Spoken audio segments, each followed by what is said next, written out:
consacré à un état des lieux économique, juridique, géographique des migrations, les migrations et les domaines de la santé dans leur grande généralité et leur grand ensemble.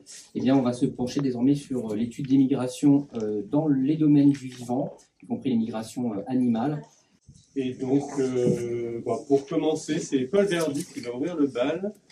Merci beaucoup, merci pour l'invitation. Bonjour à toutes et à tous. Donc, je m'appelle Paul Verdu, je suis directeur de recherche au CNRS dans un laboratoire qui s'appelle Éco-anthropologie, où on a des équipes d'ethnologie, d'archéologie, de primatologie, de démographie et une équipe de génétique des populations. Donc, moi, je suis anthropologue et généticien des populations. Je travaille sur l'histoire du peuplement à partir de données génétiques modernes, un peu anciennes, mais surtout des données génétiques actuelles. Et je travaille beaucoup sur l'histoire du peuplement d'Afrique centrale et celui du Cap-Vert, notamment dans le contexte de la colonisation européenne et de la traite esclavagiste. Le laboratoire est physiquement situé juste de l'autre côté, au Musée de l'Homme. Et donc, plutôt que vous faire un catalogue de tout ce que la génétique peut dire sur les migrations et la contribution des migrations à l'explication de la diversité génétique humaine, je vais y aller un peu plus en amont pour vous rappeler les fondements du paradigme de la théorie de l'évolution, la théorie actuelle de l'évolution, c'est-à-dire la théorie neutraliste, enfin synthétique, neutraliste, néo-darwinienne de l'évolution. Donc notre objet d'étude, c'est la diversité génétique. On prend des bouts d'ADN d'individus, des mêmes populations, de populations différentes, des différentes espèces. On séquence ça, on compte les différences, d'accord, qu'on peut appeler mutations si on veut. C'est ça la diversité génétique. Donc c'est notre objet d'étude. Dans un environnement donné, à un moment donné, l'ADN va donner naissance, pour partie en tout cas, cette diversité génétique à la diversité phénotypique qu'on va trouver entre individus, entre populations, etc. Et notre objet, c'est, à partir de ce constat-là, quelles sont les forces de l'évolution qui ont donné naissance à ce qu'on observe aujourd'hui. Et alors ces forces-là, elles sont de l'ordre de 4.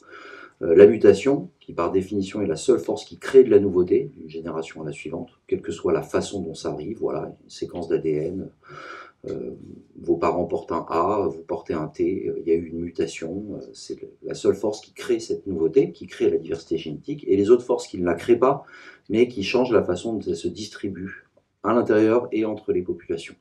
Donc la sélection, au sens large, qui va influencer comment se distribuent ces mutations entre les populations, et les forces qu'on va appeler démographiques, où il y a plusieurs mécanismes sous-jacents, et notamment métissage, un terme compliqué, je le reconnais, et migration. Eh bien oui, quand on se déplace avec son ADN, ses mutations, et donc on change la fréquence des mutations entre les endroits d'où on est parti et les endroits où on arrive. Donc le métissage et la migration sont des mécanismes fondamentaux de l'évolution biologique de tous les organismes, y compris l'homme. Et enfin, pour les espèces qui font de la culture, l'homme fait beaucoup de culture, mais il n'y a pas que l'homme qui fait de la culture. Eh bien, je vous rappelle que la culture est une force majeure de l'évolution et de la distribution de la diversité génétique qu'on va pouvoir trouver entre populations. Un bon exemple, c'est avec qui est-ce qu'on choisit de se marier. Il y a des contraintes culturelles là-dessus. Eh bien ça influence évidemment comment vont se mélanger les mutations. Et donc pour finir, pour vous exemplifier schématiquement, mais fondamentalement, pourquoi est-ce que la migration est une force fondamentale de l'évolution? Eh bien, les migrations permettent d'accroître rapidement la diversité génétique des populations en mélangeant les diversités génétiques des populations auparavant isolées. Donc, vous imaginez des sacs de billes de couleurs différentes, les couleurs étant ces mutations, d'accord, cette diversité génétique. Il y a des populations qui ont des mutations différentes, juste acquises au hasard, donc des sacs de billes avec des couleurs différentes. Quand vous migrez et que vous faites du métissage, vous réunissez des sacs de billes de couleurs différentes. Et le sac de billes que vous avez obtenu en une seule génération, il y a plus de couleurs. Voilà. C'est à peu près aussi simple que ça, et c'est assez intéressant de savoir que ce qui circule dans le langage commun, c'est plutôt que la migration va tous nous homogénéiser, tous caféoler. Eh bien non, c'est exactement le contraire, et c'est aussi simple que des sacs de billes qu'on mélange, et c'est aussi fondamental que ça. La migration permet d'accroître la diversité génétique des populations, et c'est en ça que c'est un mécanisme fondamental de l'évolution. Car avec plus de couleurs de billes différents, eh bien, si demain il y a un changement d'environnement climatique, une nouvelle épidémie, eh bien, il y aura plus de couleurs pour avoir les outils pour répondre à ces changements environnementaux. Donc en potentiel, l'augmentation de la diversité génétique permet, y compris dans l'espèce humaine, d'avoir plus de chances de résister aux contraintes environnementales dans un monde changeant. Je vous remercie.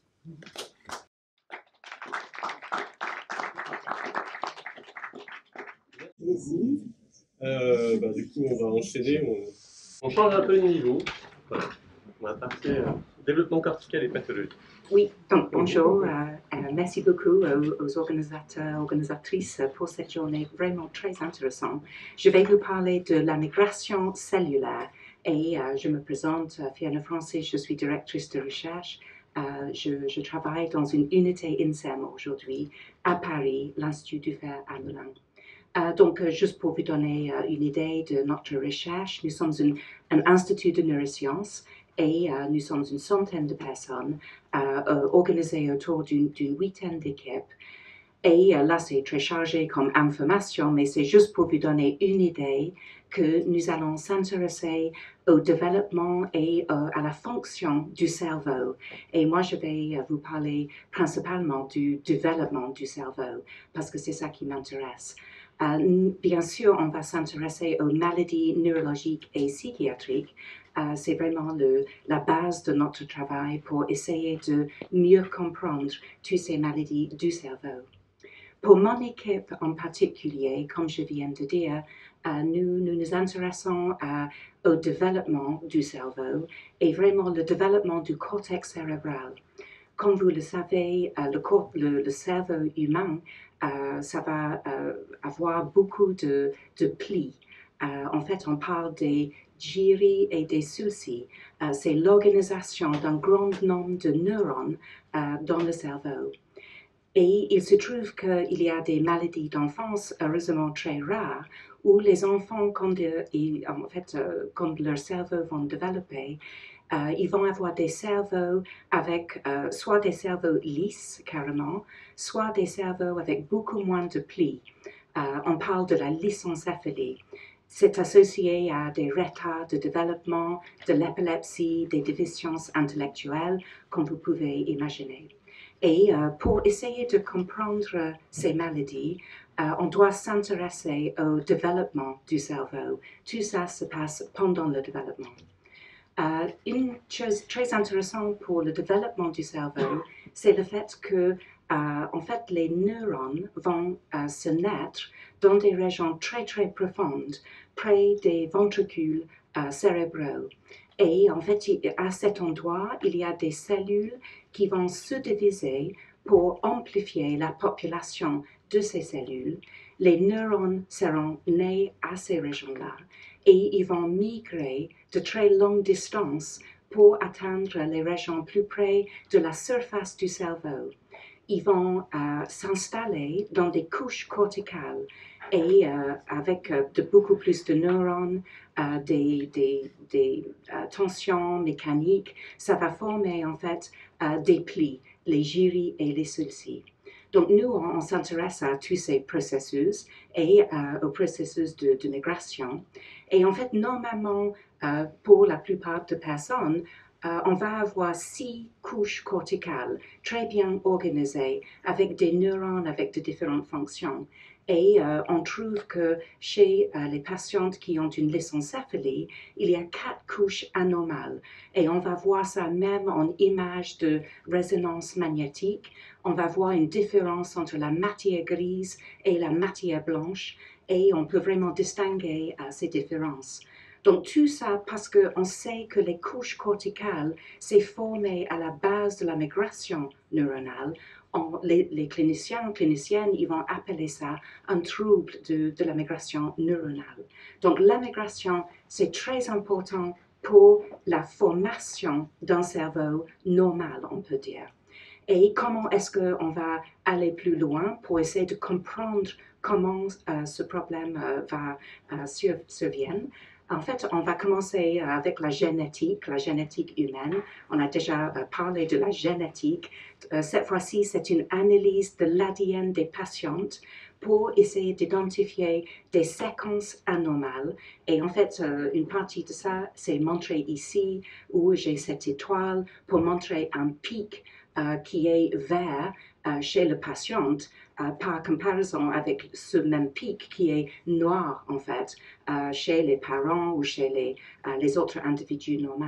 Donc on commence avec une séquence anormale qui identifie dans ce cas un gène anormal et on va essayer de ensuite étudier la fonction de ce gène. On peut exprimer le gène avec une protéine fluorescente dans nos cellules d'intérêt. Et je vous montre ici des films pris au microscope pour essayer d'analyser ces neurones, soit comparer les neurones avec une séquence normale versus des neurones en migration qui ont une séquence anormale. Donc nous, on va bien étudier ces films de vidéomicroscopie pour essayer d'identifier tous les paramètres de ces neurones en migration, pour essayer d'identifier est-ce qu'il y a un changement dans la forme de la cellule, dans la vitesse de migration, éventuellement la direction de migration. C'est tout ça qu'on essaie de trouver pour faire le lien entre une séquence anormale et une fonction anormale de ces cellules en migration. Donc, pas pour entrer trop dans les détails, mais juste pour résumer ici, dans cette expérience en particulier, le gène s'appelait alpha-tubulin 1-alpha, et en fait, cette tubuline, ça fait partie du cytosquelette de la cellule, montré ici avec les filaments qui sont un peu marrons. Donc ça, c'est la cytosquelette de la cellule, et on peut aller plus loin pour essayer de rechercher quelles sont les anomalies au niveau du cytosquelette qui vont faire le problème de migration neuronale. Et comme ça, on peut essayer de regrouper toutes les informations en étudiant toujours avec l'imagerie, en utilisant de différentes protéines fluorescentes. On peut creuser beaucoup plus ce type de phénomène. Mais il y a plein de choses à découvrir. On travaille un gène par un gène et également même mutation par mutation. Deux mutations dans le même gène peuvent avoir des effets différents, même si à la fin, ça sera toujours éventuellement un problème de migration neuronale. Donc là, c'est ma dernière diapositive, juste pour vous montrer que j'ai présenté quelque chose assez simple.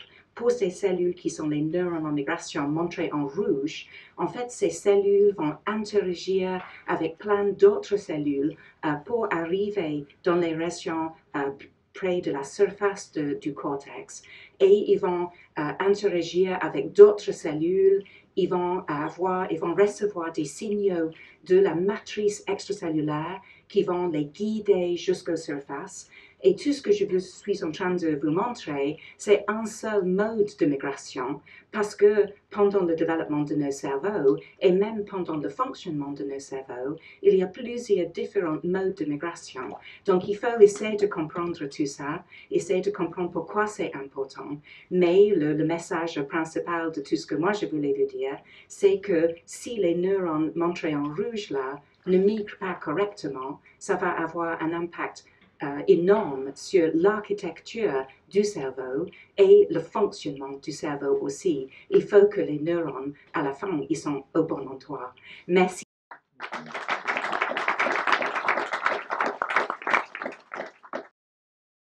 Bon, bah, vas-y, Estelle.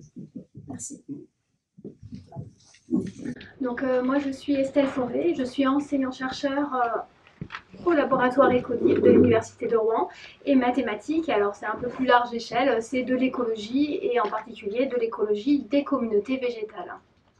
Alors quand j'ai vu le thème de cette table ronde, il y a un mot tout de suite qui m'a marqué, c'est le terme interaction, puisque si on essaye de définir le mot écologie, en fait c'est la science, je vous l'ai mis la définition, hein, vous l'avez, c'est la science de l'ensemble des rapports des organismes vivants entre eux et avec le monde extérieur.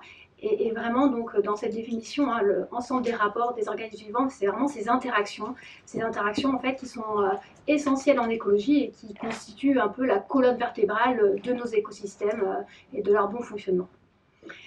Et alors pour vous illustrer ça rapidement, ici alors je vous ai pris, c'est un écosystème plutôt marin, et vous avez ici donc ces relations qu'il y a entre les organismes. Alors c'est uniquement ici sur cette diapo des relations trophiques, c'est-à-dire des chaînes alimentaires qui mangent qui, mais bien sûr il y a d'autres interactions qu'on pourrait rajouter, du parasitisme, de la facilitation.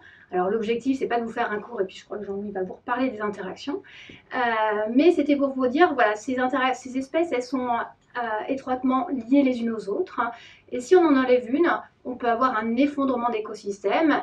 Et à l'inverse, si on en rajoute une, si par exemple on a des espèces qui migrent, qui intègrent la communauté, on peut aussi avoir de grands bouleversements. Et donc ça va être un peu l'objectif des minutes que je vais vous présenter par la suite.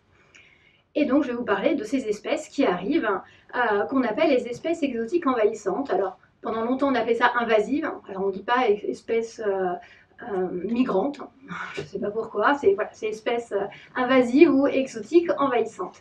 Alors je vous en ai mis quelques-unes, je pense que voilà, certaines sont familières. Donc c'est des espèces qui sont originaires d'autres continents et qui ont été introduites, alors ici en France et même à Paris, hein, je pense que vous les avez toutes ici à Paris, et elles ont été introduites donc par l'homme. Et dans cette nouvelle ère d'introduction, elles vont avoir des impacts négatifs sur la biodiversité, sur les écosystèmes, et à terme, on va avoir même des conséquences sanitaires et économiques. Alors, ça paraît peut-être anecdotique, hein, mais il faut savoir que ces impacts sont aussi importants, voire même plus importants que l'impact du changement climatique. Bon, voilà, on le médiatise beaucoup, donc c'est plus important, et ça fait partie d'une des 5 causes de l'érosion de la biodiversité. Alors pour comprendre comment des espèces comme ça peuvent migrer, on va prendre quelques exemples ensemble. Alors je vous ai mis l'espèce de grosse abeille, je pense que vous connaissez, hein, c'est le frelon asiatique. Ce frelon asiatique, alors il vient d'Asie. Il a été importé de façon clandestine, voilà, parce qu'il était présent en fait dans des nids qui étaient présents dans des poteries en 2004 dans le Lot-et-Garonne. Et donc en important ces poteries, on a importé ce frelon asiatique, et en l'espace d'une dizaine d'années, on a pu suivre sa colonisation à travers toute la France. Donc maintenant, on le retrouve partout. Et le souci, c'est que cette espèce est assez agressif envers les hyménoptères sociaux, et ce qui pose des problèmes en apiculture, sur les services de pollinisation.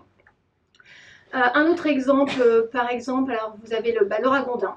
Alors oui, typiquement, ça c'est pas une espèce clandestine, hein, il est un peu trop gros. Donc c'est des espèces qui sont introduites de façon volontaire. Alors pourquoi on l'introduit de façon volontaire? Je ne sais pas si vous avez une idée pourquoi on a introduit du ragondin. C'est pas pour le pâté, si maintenant on fait du pâté, c'était pour ces manteaux de fourrure pour faire voilà, des habits. Donc des espèces introduites d'Amérique du Sud, ici, et puis ensuite qui sont relâchées dans le milieu, de façon accidentelle, volontaire, on ne sait pas vraiment. Et puis ensuite, ces espèces se répandent sur l'ensemble du territoire, et dans le cas du ragondin, ça détruit les berges, donc des dégâts voilà, dans ces campagnes, avec des risques aussi d'accidents pour le bétail, pour les personnes qui s'y promènent. Alors, j'aurais pas le temps de faire toutes ces espèces, mais alors un autre exemple rapide, végétal. Végétal, vous avez les renouées asiatiques, qui sont des espèces donc importées pour l'ornementation. Donc ici encore, on les importe pour un but commercial, d'ornementation. Et puis ensuite, une fois qu'elles sont dans le milieu naturel, elles vont croître et faire des patchs monospécifiques, c'est-à-dire qu'elles vont éliminer par compétition toutes les espèces locales. Voilà, et alors pour juste finir, là en haut à gauche, vous avez l'ambroisie. Alors l'ambroisie qui, elle, c'est une espèce qui a été introduite de façon accidentelle, et puis qui a un pollen qui est très allergisant, et ça pose vraiment des gros problèmes au niveau sanitaire. Donc il y a vraiment des gestions à faire pour essayer d'éliminer et de limiter les impacts de ces espèces.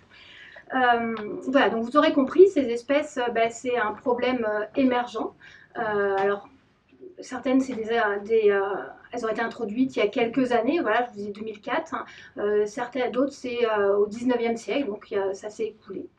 Et on en parle de plus en plus. Je veux bien la diapositive. Merci. Donc je vous ai mis voilà, vraiment des articles que monsieur, madame, tout le monde peut lire tous les jours. Donc des articles, par exemple, dans Le Monde, qui montrent voilà, qu'il y a de plus en plus d'espèces exotiques envahissantes, qu'elles ont un rôle majeur. Ça a été montré dans l'effondrement de la biodiversité. Il y a le chiffre de 60%, voilà, ils sont impliqués dans 60% de l'effondrement de cette biodiversité. Alors souvent c'est couplé avec d'autres facteurs comme le changement climatique, les changements d'usage des sols. Et que ces espèces exotiques envahissantes aussi coûtent très cher. Donc ça se chiffre en plusieurs milliers de milliards sur 40 ans. Voilà. Donc c'est vraiment un problème d'actualité important. Oui, alors juste on peut revenir juste à la diapo précédente. Pardon. Et, alors, toutes les espèces exotiques sont pas non plus sont pas nocifs. Hein. On peut prendre par exemple le cas de la tomate, du maïs. Il y a énormément aussi d'exemples d'espèces qu'on consomme tous les jours, qui font partie de notre économie et pour lesquelles elles sont naturalisées. Il n'y a pas ce problème d'invasion biologique. Et ces espèces, par exemple, si on prend ces espèces exotiques envahissantes, dans leur pays, en fait, elles sont en équilibre et il n'y a pas ce problème d'envahissement. Alors, si je prends le ragondin, ben, en fait, il a un prédateur naturel. Je ne sais pas si vous le connaissez, dans son pays, en Amérique du Sud, c'est le crocodile. Voilà, donc nous, on n'a pas de crocodile, donc c'est pour ça que on pourrait introduire des crocodiles.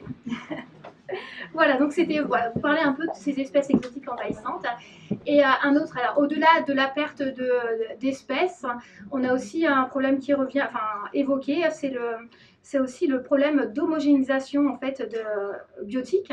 Alors là, on est sur une échelle, moi je ne serais pas sur génétique, mais à l'échelle des espèces, des écosystèmes, il a été proposé que finalement on avait une mondialisation qui fait qu'avec tous ces échanges, on avait un appauvrissement en fait, une homogénéisation de nos écosystèmes. Un peu, on pourrait faire le parallèle finalement aussi avec notre homogénéisation de la culture, de notre société. C'est un peu, voilà, c'est un parallèle qui est fortement lié. Je vous remercie.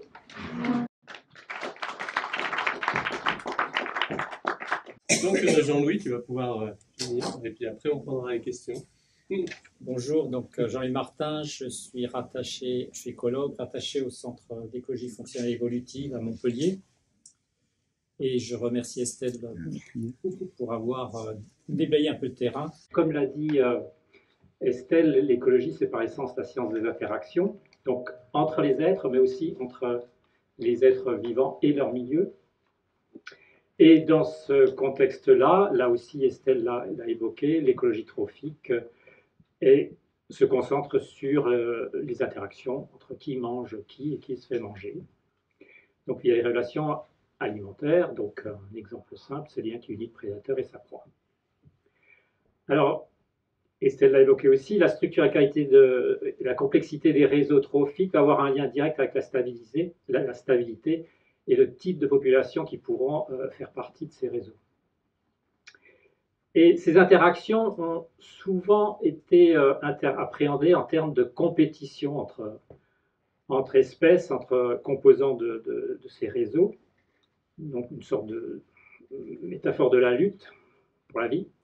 Mais de plus en plus de travaux montrent qu'il serait peut-être plus juste de parler d'une sorte, entre guillemets, de diplomatie que de conflit entre les membres de ces systèmes. Je pense que je souhaitais... Voilà. Alors pourquoi diplomatie? C'est parce que, en fait, ce qu'on observe dans la nature, il me semble, est une sorte de compromis nécessaire que chaque composante d'un écosystème doit réaliser pour s'inscrire au mieux dans les potentialités et les contraintes que les autres composantes de cet écosystème lui offrent ou lui imposent. Donc en corollaire, on peut s'attendre à ce que chaque suppression ou addition de composantes va obligatoirement ou devrait avoir pour conséquence la nécessité pour le système de retrouver un autre compromis diplomatique. Donc ça nous pose un certain nombre de questions en tant que société. C'est d'une part, quelles seront les réorganisations plus ou moins heureuses en réponse aux altérations de ces réseaux d'interaction du fait des activités humaines. Estelle nous a donné des exemples de perturbations. Et également, comment l'humanité va pouvoir s'inscrire dans les réajustements qui vont résulter des modifications qu'elle impose au réseau d'interaction dont elle dépend assez étroitement. On ne mange pas de l'air. Alors, je vais illustrer ça par deux petites histoires. La première, qui reprend un titre du Monde, qui est quelque chose de récent, qui est très court, c'est la fable du lion et de la fourmi. Alors, vous avez la figure de gauche vous avez une fourmi indigène en Afrique, dans certaines savanes, qui a une sorte qui vit en symbiose avec des acacias, qui lui apportent de l'alimentation, mais ce qu'elle offre aux acacias, c'est la protection vis-à-vis des herbivores, et en particulier les protège des éléphants. Et on obtient donc un milieu boisé avec beaucoup plus d'arbres, et ces arbres offrent une meilleure potentialité aux lions pour se mettre en embuscade pour manger du zèbre. Il se trouve qu'il y a eu un phénomène de migration, une fourmi qui a été introduite, de façon peut-être probablement pas volontaire, mais d'une île de l'océan Indien. Cette fourmi a réussi à éliminer dans les secteurs qu'elle a colonisés la fourmi indigène. Et donc, elle vit avec ses acacias, mais ne les protège plus des éléphants. Donc, les éléphants consomment de l'acacia, abattent ces arbres pour les consommer, et on trouve donc un milieu beaucoup plus ouvert, avec une plus grande visibilité, qui va limiter la prédation des lions, des zèbres par les lions, et donc qui oblige les lions à changer de proie. Donc ça, c'est un petit peu pour montrer comment une introduction d'espèces, une migration, peut aussi être une sorte de formidable expérience grandeur nature pour comprendre les merveilleuses subtilités des interactions au sein des écosystèmes. La deuxième petite histoire que je voudrais vous conter, pour illustrer ça, c'est avec ses conséquences socio-écologiques, c'est qu'est-ce qui se passe quand on a ou qu'on n'a pas des carnivores. C'est un sujet d'actualité avec le loup, comme chacun sait. Alors, cet exemple-là sur lequel j'ai travaillé, on se trouve sur la côte ouest de la Colombie-Britannique, au Canada, donc dans des forêts primaires pluviales. Et vous avez en bas à gauche une image de la végétation assez luxuriante dans une de ces forêts sur la partie continentale, où cette végétation coexiste donc avec des cerfs, le cerf à queue noire, mais également avec ses prédateurs qui sont les loups, les ours, le puma et de la chasse un peu de chasse par les populations locales.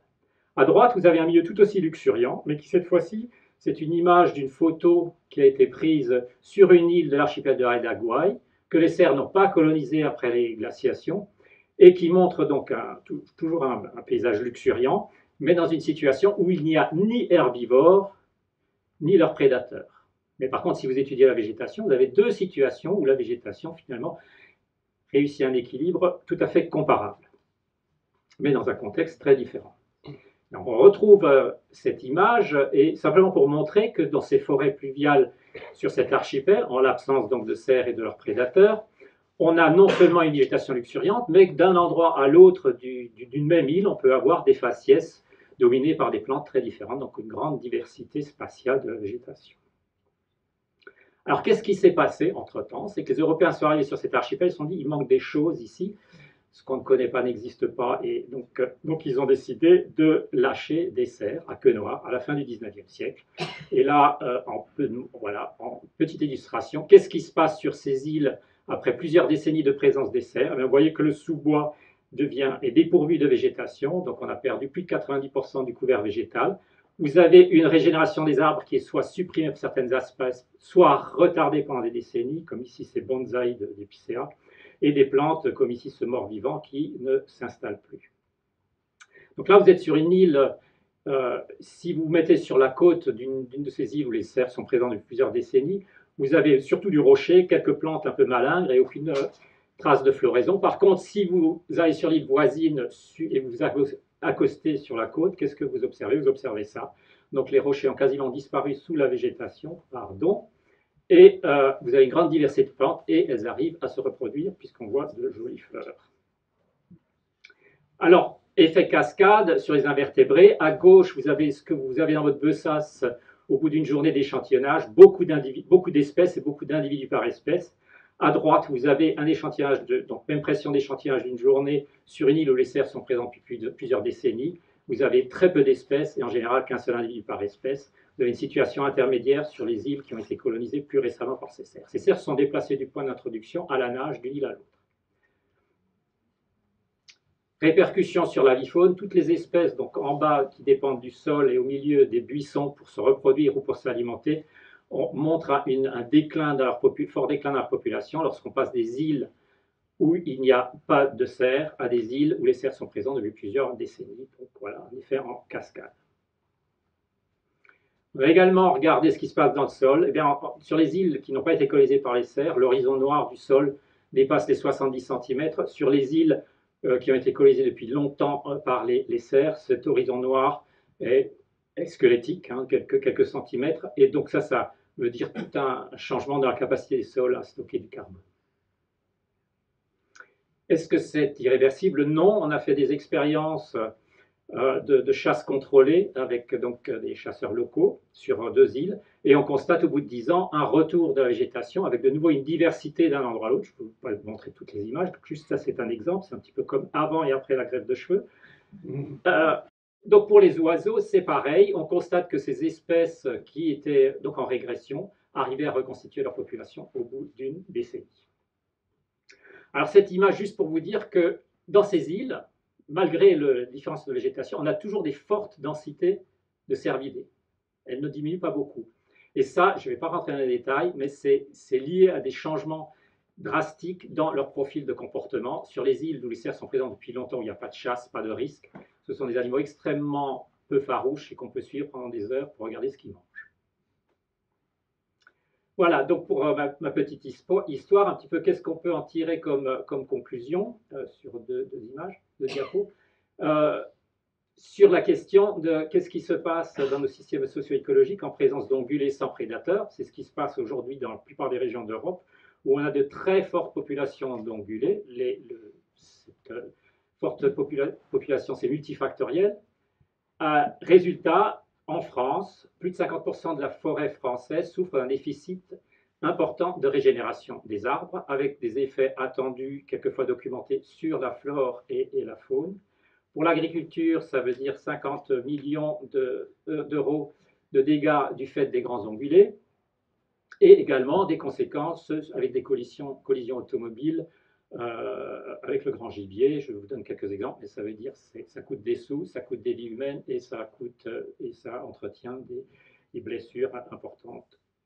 Sur la santé également, il y a pas mal de données qui suggèrent, je vous ai mis une référence là en bas, d'une revue de bibliographie, qui favorise la propagation de la borréliose de Lyme, ce qui est un enjeu de santé publique.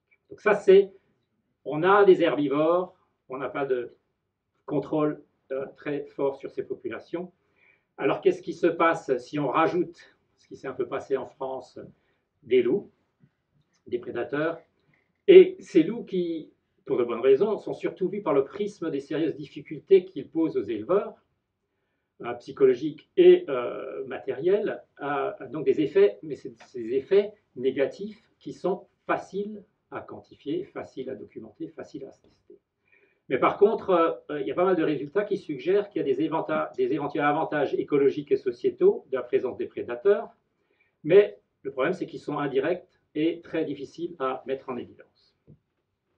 Mais ils sont attendus et ou documentés avec notamment des effets sur les écosystèmes naturels, donc c'est un petit peu l'image miroir de ce que je vous ai montré, via la régulation ou l'impact sur le comportement des espèces proies, donc tout ce qui est lié à l'écologie de la peur, qui fait que l'impact de ces espèces proies va varier en fonction de la présence ou pas de risque.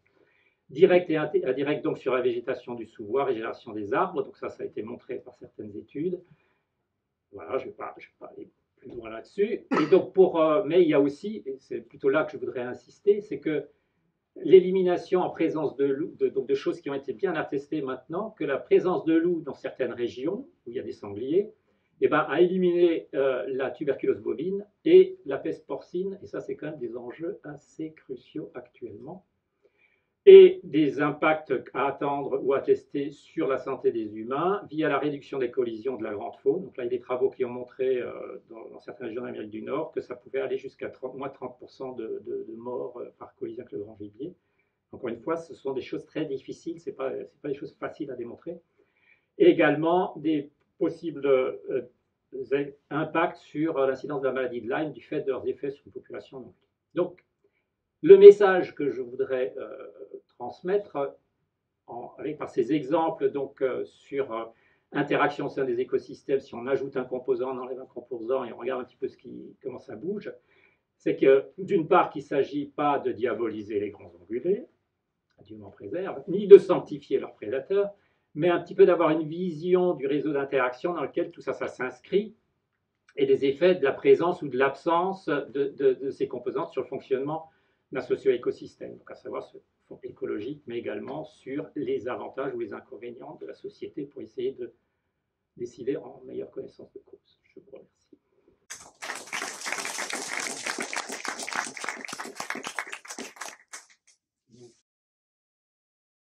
Voilà, donc c'est une question là, pour les deux derniers exposés. Donc, est-ce que c'est plus efficace de réguler ces populations, disons, qui sont trop envahissantes ou nuisibles par des moyens naturels ou par des moyens humains? Parce que, par exemple, quand il y a trop de lapins en Australie ou trop de chameaux, choses comme ça, on a tendance à les supprimer, disons, manuellement, si je puis dire, plutôt qu'en introduisant des espèces qui vont les manger. Donc, quel est le rapport bénéfice entre, disons, une régulation humaine, une régulation naturelle? Et à quand les crocodiles?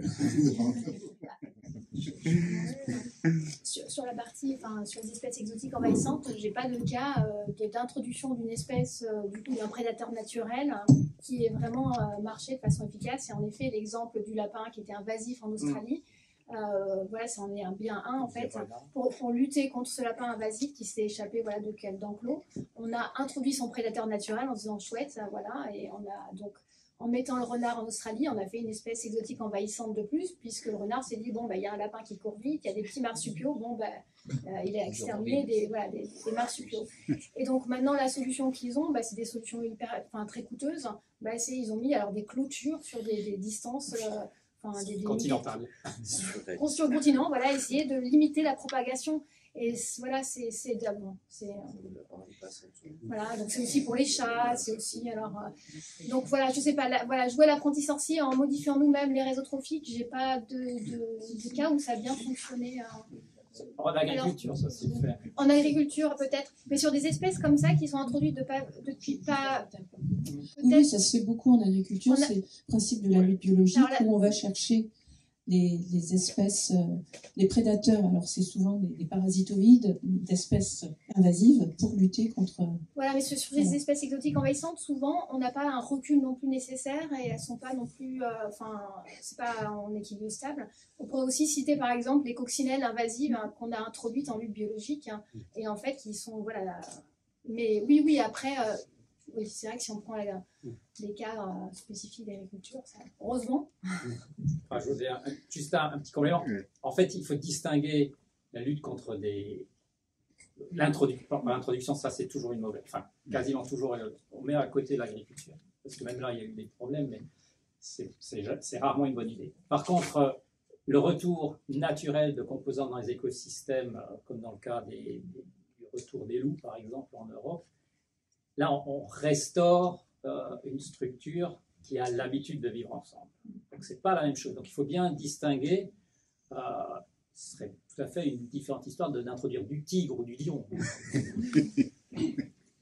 Pour le prédateur des frelons asiatiques, je sais que l'équipe de Tours, l'IRBI, travaille sur justement comment les abeilles se défendent en attaquant justement les frelons asiatiques. Donc, il y a une réponse, je dirais... naturelle, ou tout au moins d'évolution. Oui, on arrive à s'adapter, à acquérir en connaissance, mais voilà, c'est introduit en 2004, on n'a pas beaucoup de recul sur chaque fois ces nouvelles espèces, et il y en a, on considère que chaque année il y a 200 nouvelles espèces, donc c'est introduite invasive, donc ça demande des compétences invasives. Oui, ma question c'est entre Paul et Estelle, on a une apparente contradiction au niveau génétique. L'invasion est drôlement intéressante au niveau des espèces. Ça a l'air d'être plutôt un fléau. Alors, il y a certainement des questions de constante de temps, d'échelle, etc. Est-ce que vous pouvez un peu élaborer entre vous pour voir s'il y a un compromis? C'est beaucoup plus simple que ça, en fait. On se reproduit assez peu avec de la jacinthe d'eau. Moi, l'enrichissement génétique dont je vous parle, c'est à l'intérieur d'une population. Je ne suis pas du tout à l'échelle des échanges, des communautés entre populations, enfin entre espèces. Donc, quand je vous parle d'une augmentation de la diversité génétique créée par la migration, c'est vrai pour toutes les espèces, mais à l'intérieur de l'espèce. Je ne parle pas de la diversité génétique entre espèces. Avec un petit bémol, peut-être. Si, c'est voilà. Mais je veux dire par rapport à cette question d'appauvrissement de biodiversité, c'est pas pareil Les espèces sont pas immuables pour autant. Donc c'est aussi la génétique qui fait que des espèces évoluent, que de nouvelles espèces apparaissent, etc. D'accord, là on est sur des échelles de temps qui sont autres que celles de la migration. Et puis il y a un petit bémol, c'est qu'il y a ce qu'on appelle des adaptations locales. Et donc il y a quand même pas mal de, notamment en Amérique du Nord, où où il y a des changements de paysage du fait des humains qui ont cassé des barrières géographiques entre espèces. Et on a la population ouest américaine et la population est américaine qui se rencontrent, mais qui avaient des profils d'adaptation différents. Et donc, dans les Alpes, on a introduit des bouquetins qui venaient d'Asie mineure en Europe centrale, sauf que le mélange faisait que, d'un seul coup, en Europe centrale, ils se reproduisaient un mois trop tôt par rapport aux saisons. Donc, voilà, la nature est compliquée, mais merveilleuse. J'avais juste une question sur les cerfs. Pourquoi ils sont allés mettre des cerfs dans les îles? Oui, il y a une réponse, c'est ce que j'essaie de suggérer, c'est que l'humain a tendance un petit peu à dire que ce qu'il ne connaît pas n'existe pas. Et donc, quand les Européens sont arrivés, ils ont dit « Oh, il n'y a pas grand-chose comme viande », parce qu'il n'y avait pas grand-chose dans les forêts. Sauf qu'ils n'avaient pas remarqué que les autochtones avaient réalisé depuis bien longtemps que le sushi bar était à leur disposition 2 fois par jour à marée basse et était plein de nourriture. Ils aimaient manger des cerfs. Voilà, c'est de la culture. Oui. Et aujourd'hui, même les autochtones adorent manger les cerfs. Donc, quand on a commencé à travailler dessus, ils ont eu peur qu'on menace leur garde-manger. Et donc, quand on parlait avec eux, le goudron était chaud et les plumes étaient prêtes. Ça s'est arrangé depuis. J'ai une question qui a trait aux populations humaines et à leur migration. Et vous avez parlé d'hybridation au sein des populations. Mais il y a aussi, je crois, des impacts des événements traumatiques qui sont très certainement liés au parcours migratoire des humains sur l'épigénétique. Et donc, est-ce que l'on a déjà commencé à aborder le sujet? Je pense notamment à ce que l'on a connu déjà et qui est documenté sur l'impact de famines violentes et des femmes qui ont donné naissance à des enfants au cours de ces famines, et ce qui s'est traduit par des transmissions qui ne sont pas entrées dans le génome sous forme de mutation, mais tout autour du génome, du monde épigénétique, aux enfants au travers de 4 générations, créant des problèmes de diabète, d'obésité, de réduction de taille et autres manifestations. C'est une très bonne question sur l'épigénétique. Alors, tout d'abord, on parle vraiment de travaux en cours. On est quand même assez loin du consensus. On a pas mal de travaux qui parlent effectivement d'influence épigénétique, donc qui se transmet sans être inscrit dans l'ADN, dans des réponses à des carences, notamment à des anémies en fer. On a beaucoup de travaux qui montrent ça très bien chez les souris, par exemple. Chez l'homme, il y en a quand même beaucoup moins. Et c'est quand même toujours des très bonnes questions qui sont beaucoup envisagées, mais on parle de recherche en action. Donc on est quand même assez loin d'un consensus. Et effectivement, ces exemples sur les famines et la transmission, etc., sont pas encore bien reproduits et sont encore l'objet de spéculations. On a des problèmes de taille d'échantillon, bref, de signal, de quel signal épigénétique on parle, de sa fonction vraiment qui est pas si évidente. Donc, déjà, tout d'abord, pour vraiment clarifier ça, on est loin des consensus, mais on y travaille. Sur l'impact des migrations, on parle plutôt des questions du trauma, en fait. Est-ce que toute migration donne naissance à un trauma? Tous les migrants ne subissent pas des choses absolument horribles dans leur histoire de migration. Donc c'est plutôt un lien avec le trauma. À ma connaissance, il n'y a pas vraiment de travaux qui travaillent vraiment sur cette histoire d'épigénétique, du trauma, de l'action, du déplacement et du parcours de vie pendant ce déplacement. Mais la question se pose et je pense que ce n'est qu'une question de temps pour que des gens s'y intéressent. Pour vous donner une magnifique non-réponse. Oui, j'ai un commentaire et une question. Alors, je vais amener ma pierre à l'édifice concernant les espèces exotiques envahissantes. Je pense qu'en effet, il faut bien séparer les espèces qui relèvent donc de l'agronomie, qui est liée aux cultures humaines, et puis les espèces sauvages, je dirais, dont le terme exotique est un peu trompeur, mais c'est du fait du transport d'une espèce en dehors de son aire de répartition naturelle. Et le lien entre les deux s'est peut-être fait quand même à une époque où on parlait des OGM, puisque dans le cadre des OGM, il y avait un transfert possible de l'agriculture via ces gènes dans la nature. Une petite remarque sur l'agriculture, agronomie, c'est que les plantes cultivées, même si on appelle ça l'amélioration des plantes, sont en général des plantes qu'on a modifiées de telle manière qu'elles sont en fait assez peu adaptées à devenir envahissantes. Donc, voilà, elles sont plus fragiles. Donc voilà, c'était juste pour faire un même, petit... Même celles qu'on obtient par technique OGM. C'est pas ma spécialité.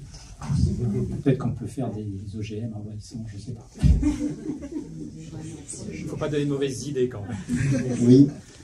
Et ma question est pour Madame concernant les circonvolutions du cerveau. Alors c'est une question de biologiste, qui travaille plutôt sur des aspects de phylogénie.